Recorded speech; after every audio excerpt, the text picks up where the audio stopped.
یہ جادو اگر انسانی زندگی میں آنے لگے، جادو پہلے کہتے کسے آپ یہ سمجھیں، جادو کہتے ہیں کہ شیطان کا تقرب حاصل کرنے کے لیے، شیطان کو راضی کرنے کے لیے جو بھی اعمال شیطان کہہ رہا ہو اس کو کیا جاتا ہے تاکہ شیطان اس کی مدد کرے۔ یہ ہے سحر کی تعریف کہ ایک جادوگر شیطان کو راضی کرنے کے لیے ہر وہ کام کرتا ہے جس میں اللہ رب العالمین کی نافرمانی ہو۔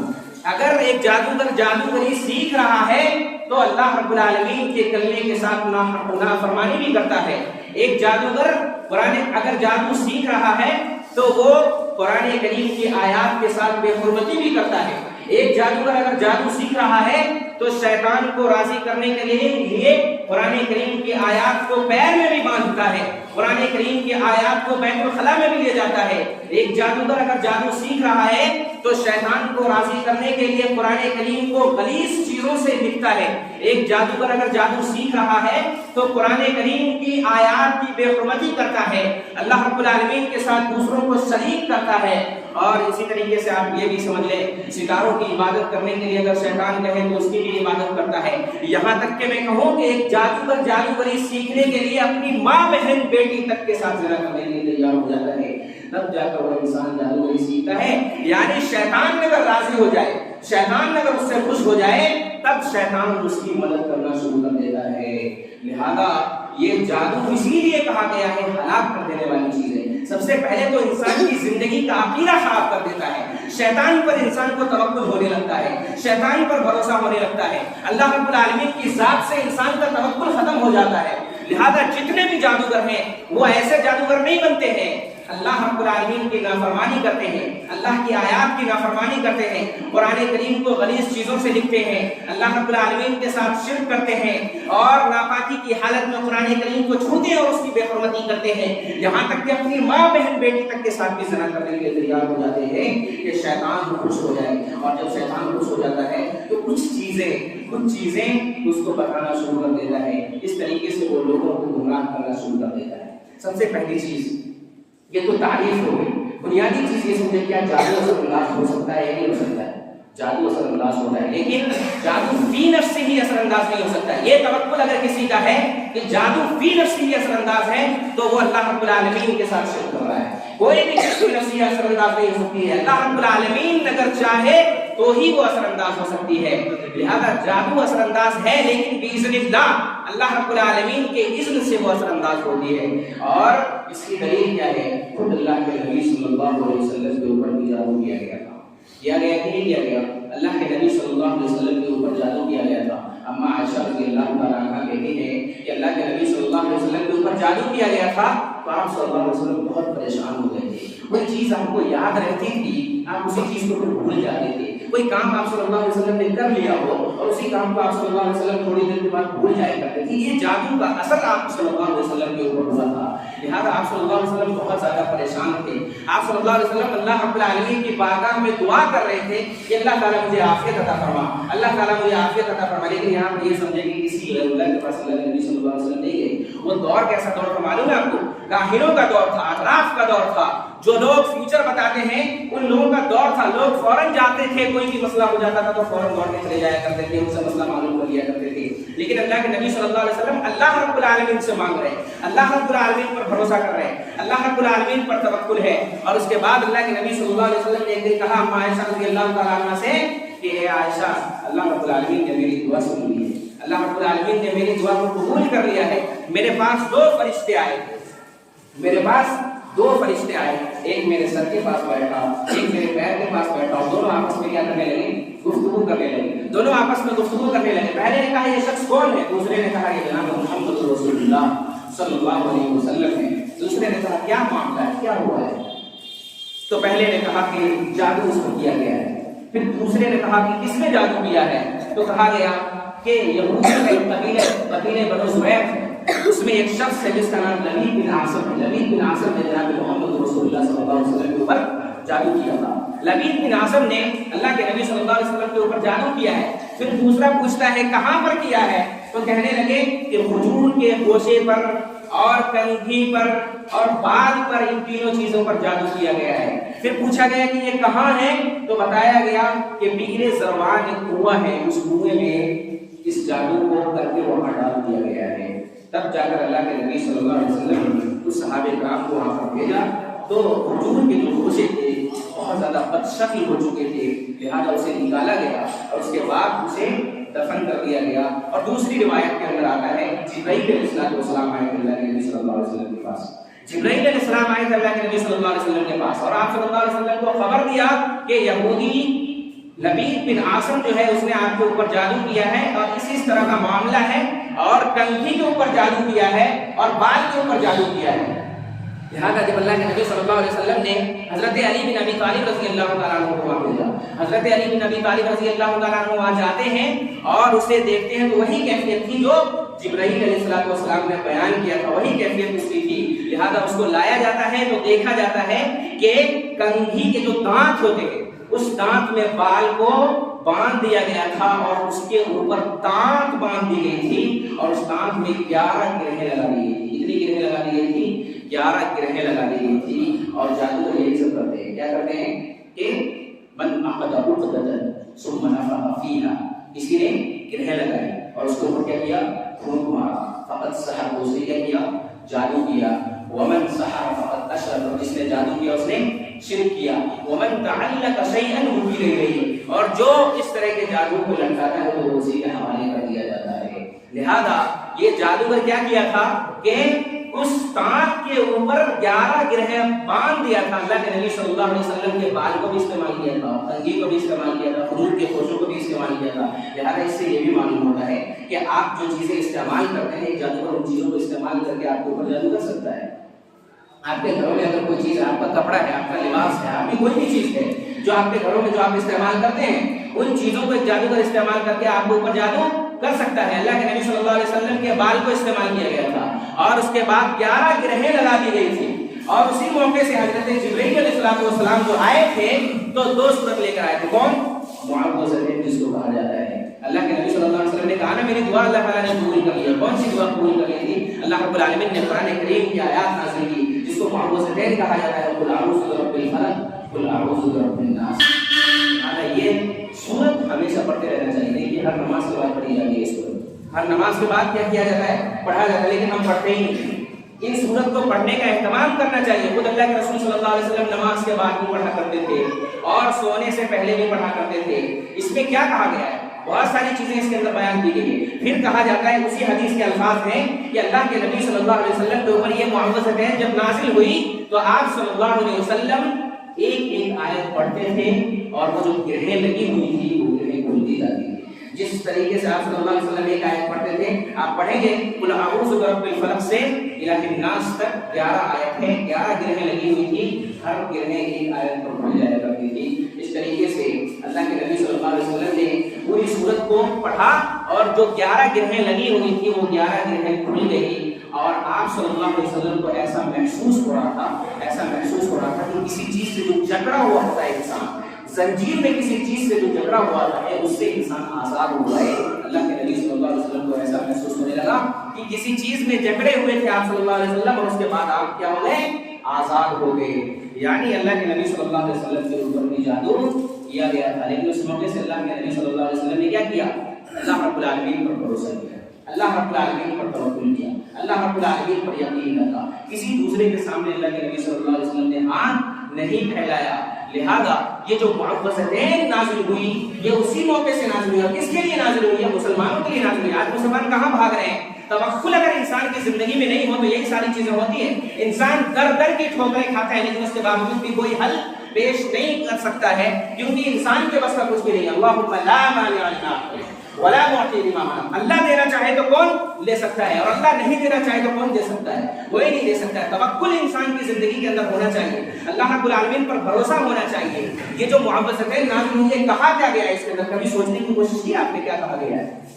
کیا کہا گیا اس کے اندر؟ قل اعوذ برب الفلق، قل اعوذ برب الفلق، اے نبی کہہ دیجئے کہ میں اللہ رب العالمین تیری پناہ میں آتا ہوں، تو جو صبح کا بادشاہ ہے، صبح کا مالک ہے، قل اعوذ برب الفلق، جو اللہ رب العالمین رات کی تاریکی سے صبح کو نکالنے پر قادر ہے، وہ اللہ رب العالمین ہماری پریشانی کو بھی دور کرنے پر قادر ہے۔ قل اعوذ برب الفلق، اے اللہ جو تو صبح کا مالک ہے، صبح کا بادشاہ ہے، صبح کو پیدا کرنے والی ذات ہے، اللہ تعالیٰ تیری پناہ کے اندر میں آتا ہوں، کسی کی پناہ نہیں چاہیے، اللہ رب العالمین تیری حفاظت میں آنا چاہتا ہوں۔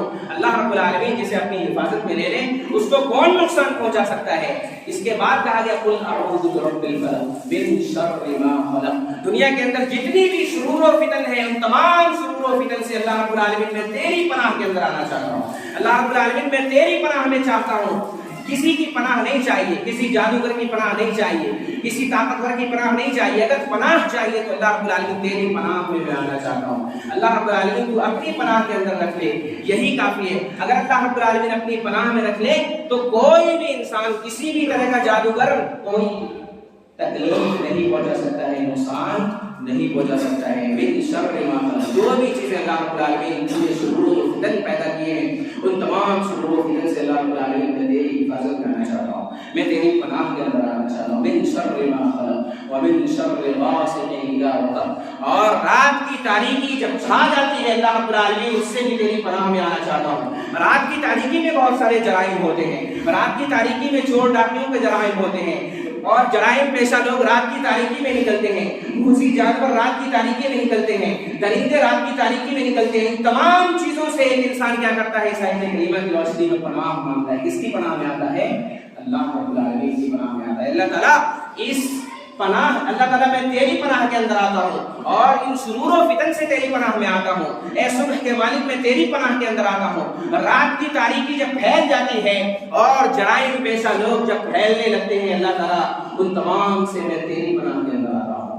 من شر ما خلق ومن شر غاسق اذا وقب ومن شر النفاثات فی العقد، اور گرہیں لگا کر پھونک مارنے والے سے یعنی جادوگروں سے بھی اللہ تعالیٰ میں تیری پناہ کے اندر آتا ہوں۔ یہ کون کہتا ہے؟ جو بندہ اس آیات کو پڑھتا ہے وہ یہ کہتا ہے کہ اللہ تعالیٰ میں تیری پناہ کے اندر آتا ہوں۔ اللہ پر توکل اگر انسان کی زندگی کے اندر ہو تو سارے مسائل کا حل ہو جائے گا، لیکن انسان کی زندگی میں توکل ہی نہیں ہے۔ دیکھ لیجیے ہمارے یہاں کے حالات، دیکھ لیجیے معاشرے کے حالات، دیکھ لیجیے کیسے کیسے لوگ ہیں، کہاں جا کر کیسے کیسے دربار پر ہاتھ جا کر پھیلاتے ہیں، لیکن اللہ تعالیٰ پر بھروسہ نہیں ہے۔ اس دنیا کے اندر سب سے افضل ترین شخصیت کون تھی؟ اللہ کے نبی صلی اللہ علیہ وسلم۔ اللہ کے نبی صلی اللہ علیہ وسلم نے، اللہ کے نبی صلی اللہ علیہ وسلم کو کون سی دوا اللہ تعالیٰ بتا رہا ہے؟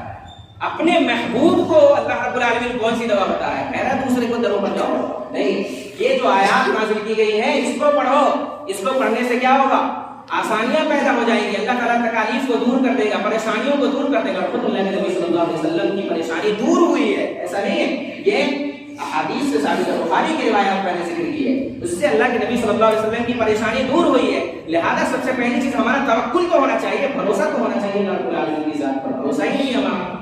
لہذا کہا گیا تمام شرور و فتن سے اللہ رب العالمین کی پناہ میں آتا ہوں۔ ومن شر حاسد اذا حسد، حسد کرنے والوں سے اللہ تعالیٰ میں تیری پناہ میں آتا ہوں۔ لوگ حسد کرتے ہیں، لوگ کینہ کپٹ کرتے ہیں، لوگ ہمارے خلاف پروپیگنڈے کرتے ہیں، تمام چیزوں سے اللہ رب العالمین میں تیری پناہ کے اندر آنا چاہتا ہوں، تیرے حفظ و امان کے اندر آنا چاہتا ہوں۔ بس ایک بندہ اللہ رب العالمین پر توکل کر کے اگر یہ چیزیں پڑھتا ہے تو اللہ رب العالمین اسے عافیت سے نوازتا ہے، اس کی پریشانی کو دور کر دیتا ہے۔ اسی طریقے سے اعوذ برب الناس، اللہ تعالیٰ جو لوگوں کا مالک ہے، اللہ تعالیٰ پوری لوگوں کا مالک ہے، تمام شرور و فتن سے میں تیری پناہ کے اندر آتا ہوں۔ اس کے اندر بھی یہی کہا جائے قل اعوذ برب الناس ملک الناس، اے اللہ تعالیٰ تو لوگوں کا مالک ہے، الہ الناس، اے اللہ تعالیٰ تو لوگوں کا معبود ہے، اللہ رب العالمین تو ہی لوگوں کا معبود ہے، الہ الناس من شر الوسواس الخناس، ہر وسوسہ ڈالنے والوں سے اللہ تعالیٰ میں تیری پناہ کے اندر آتا ہوں۔ کوئی بھی قسم کا وسوسہ ڈالنے والا، چاہے انسانی زندگی کے اندر انسان وسوسہ ڈالنے والے ہوں یا شیاطین ہوں، ان تمام سے اللہ رب العالمین میں تیری پناہ کے اندر آتا ہوں۔ من شر الوسواس الخناس الذی یوسوس فی صدور الناس، جو لوگوں کے دلوں کے اندر وسوسہ ڈالتے ہیں، اللہ تعالیٰ اس سے تیری پناہ کے اندر آتا ہوں۔ دیکھیے کتنی اچھی دعا اللہ رب العالمین نے نازل کی ہے، اور مسلمانوں کے لیے اللہ رب العالمین پر اگر ایک مسلمان توکل کرے، بھروسہ کرے تو یہ چیزیں کافی نہیں ہے۔ علیہ صلی اللہ علیہ، کیا بندوں کے لیے یہ چیزیں کافی نہیں ہیں؟ لیکن بندے توکل ہی نہیں کرتے ہیں، بندے یقین ہی نہیں رکھتے ہیں۔ اللہ رب العالمین تو کہتا ہے کہ یہ چیزیں تمہارے لیے تمام کی تمام، جو دا ہے جو بیماری اللہ کی جانب سے نازل ہوئی ہے اس کی دوا بھی اللہ کی جانب سے نازل ہوئی ہے. اگر جادوگر کو اللہ تعالیٰ نے پیدا کیا ہے اور اس کے اندر تاثیر رکھی ہے تو اللہ رب العالمین نے اس کا دوا بھی بتا دیا ہے, لیکن اس دوا پر ہمیں بھروسہ ہو تب تو, یقین ہو تب تو. یقین کامل ہی مسلمانوں کی زندگی کے اندر نہیں ہے. بنیادی طور پر یہی سمجھیں کہ آپ کی زندگی کے اندر اگر یقین کامل آ جائے تب جا کر آپ کامیاب ہو سکتے ہیں. لہذا یہ پتہ چلا کہ جادو اثر انداز ہوتا ہے اور جادو کو کیسے رفع کیا جائے, کیسے ختم کیا جائے, کیسے دور ہٹایا جائے, وہ ان چیزوں کو اگر اپنی زندگی کے اندر نافذ کریں گے تب یہ چیزیں دور ہوگی. خود اللہ کے نبی صلی اللہ علیہ وسلم نماز کے بعد اس کو پڑھا کرتے تھے, سوتے وقت اللہ کے نبی صلی اللہ علیہ وسلم ان چیزوں کو پڑھا کرتے تھے, اور آپ صلی اللہ علیہ وسلم کو عافیت ہوئی, آپ صلی اللہ علیہ وسلم کی پریشانی کیا ہوئی, دور ہوئی ہے. لہذا ان چیزوں کو اپنی زندگی کے اندر نافذ کریں. اسی طریقے سے جادوگر کے بارے میں جو کہا جاتا ہے, اللہ کے نبی صلی اللہ علیہ وسلم نے فرمایا من اتى عرافا او كاهنا فصدقه بما يقول فقد كفر بما انزل على محمد صلی اللہ علیہ وسلم. جو کوئی جادوگر کے پاس عراف جو چیزیں بتاتے ہیں, ایسے لوگوں کے پاس آیا, کاہنوں کے پاس آیا, ایسے لوگوں کے پاس آ کر اس کی تصدیق کرتا ہے, فقد کفر بما انزل على محمد صلی اللہ علیہ وسلم, تو اللہ کے نبی صلی اللہ علیہ وسلم کی شریعت کے ساتھ اس نے انکار کر دیا. اللہ کے نبی صلی اللہ علیہ وسلم کی شریعت کا اس شخص نے کیا کر دیا, انکار کر دیا. لہذا یہ پتہ چلا جادو کرنا یہ کیا ہے, جادو سیکھنا یہ شرک ہے. اللہ رب العالمین نے فرمایا, اللہ کے نبی صلی اللہ علیہ وسلم نے فرمایا شرک ہے, اللہ رب العالمین نے بھی فرمایا یہ کفر ہے. لہذا جادو سیکھنا, وما کفر سلیمان ولكن الشیاطین کفروا یعلمون الناس السحر. سلیمان علیہ السلام نے کفر نہیں کیا بلکہ کس نے کفر کیا, شیاطین نے کفر کیا. کیوں کیا, کیونکہ یعلمون الناس السحر, وہ لوگوں کو جادو سکھایا کرتے تھے. پتہ چلا جادو سیکھنا اور سکھانا یہ کفریہ عمل ہے. یہاں پر یہ کیوں کہا گیا وما کفر سلیمان, سلیمان علیہ السلام نے کفر نہیں کیا. کیوں کہا گیا یہاں پر وما کفر سلیمان ولكن الشیاطین کفروا یعلمون الناس السحر؟ وہ ایک ایسا زمانہ تھا, غور کریں گے اس زمانے کے اندر, وہ ایک ایسا دور تھا, ایسا زمانہ تھا کہ اس زمانے پر جادو کا عروج تھا. پورے معاشرے کے اندر جادوگروں کی بھرمار لگی ہوئی. آپ دیکھ لیجئے گا تو پورے معاشرے کے اندر, بنی اسرائیل کے اندر جادوگروں کی بھرمار لگی ہوئی تھی. لہذا وہ لوگ جادوگری میں اور معجزے میں فرق نہیں کر پاتے تھے. نبی کے معجزے میں اور جادو میں فرق ہوتا ہے, لیکن وہ ان چیزوں میں فرق نہیں کر پاتے تھے. جیسے آپ دیکھیے موسیٰ علیہ السلام کے بارے میں, جب موسیٰ علیہ السلام فرعون کے دربار میں حاضر ہوتے ہیں اور کہتے ہیں کہ اللہ رب العالمین پر ایمان لاؤ, کہنے لگے کیسے تم موسیٰ ہے, نبی ہے تو نبوت کی کوئی دلیل ہے تمہارے پاس؟ موسیٰ علیہ السلام نے اپنی عصا کو نیچے ڈال دیا. وہ عصا کے اژدہے کی شکل اختیار کر لی, اژدہے کی شکل اختیار کی. فرعون نے کہا اچھا جادو دکھا رہا ہے, کیونکہ وہ ایسا دور تھا کہ اگر کوئی نبی معجزہ دکھا رہا ہے تو اس کو لوگ کیا سمجھنے لگتے تھے, اس کو جادو سمجھنے لگتے تھے. موسیٰ علیہ السلام معجزہ دکھا رہے ہیں اللہ رب العالمین کی جانب سے. اس نے کہا کہ اچھا رکو, میں مصر کے اندر بادشاہ تھا, وہ اتنا بڑا بادشاہ تھا, مصر کے اندر اس نے اعلان جاری کر دیا کہ جتنے بھی جادوگر ہیں تمام کے تمام لوگ آئے یہاں پر جمع ہو, اور تمام جادوگر کو اس نے جمع کیا. اور اس کے بعد کہا کہ اپنا کرتب دکھاؤ, اپنا جادو دکھاؤ موسیٰ علیہ السلام کو, کیونکہ یہ جادوگر دکھا رہا تھا. لہذا ان تمام لوگوں نے جو جادو دکھایا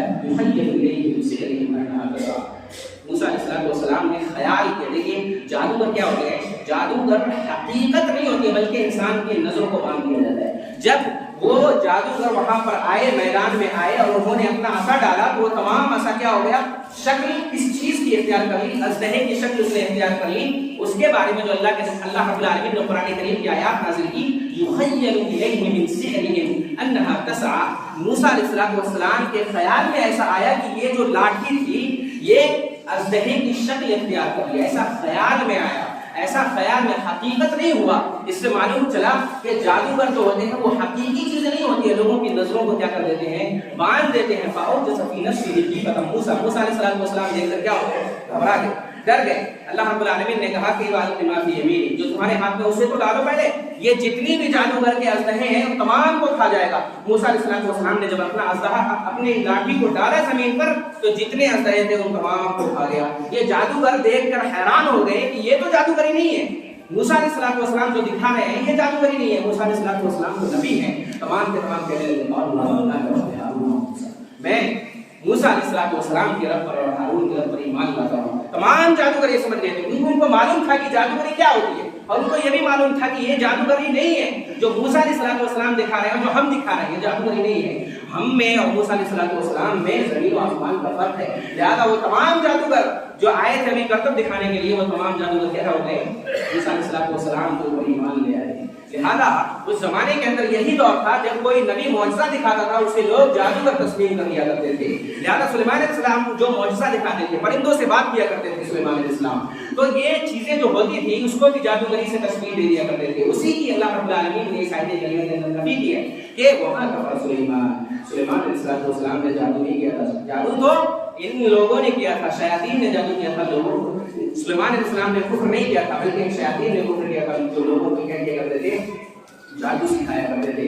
لہذا پتہ چلا جادوگری ایک کفریہ عمل ہے، شرکیہ عمل ہے، اس سے مسلمانوں کو بچتے رہنا چاہیے. آج اگر ہمارے معاشرے کے اندر پریشانی آتی ہے تو ہم فوراً کہاں بھاگتے ہیں، ادھر ادھر بھاگنے کی کوشش کرتے ہیں. اللہ رب العالمین نے تمام چیزوں کا حل بتا دیا ہے. قرآن و سنت کے اندر تمام چیزوں کا حل موجود ہے. لہذا قرآن و سنت پر توکل کریں، بھروسہ کریں، اور اللہ کے نبی صلی اللہ علیہ وسلم کی تعلیم پر بھروسہ کریں.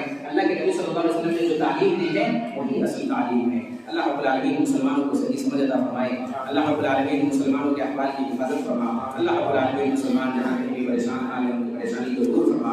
اللہ رب العالمین جو ہمیں مقروض ہیں مجھے قرض کی ادائیگی کا اسباب سے مہیا فرما. اللہ رب العالمین ہمیں جو بیمار ہیں ان کی بیماری کو دور فرما.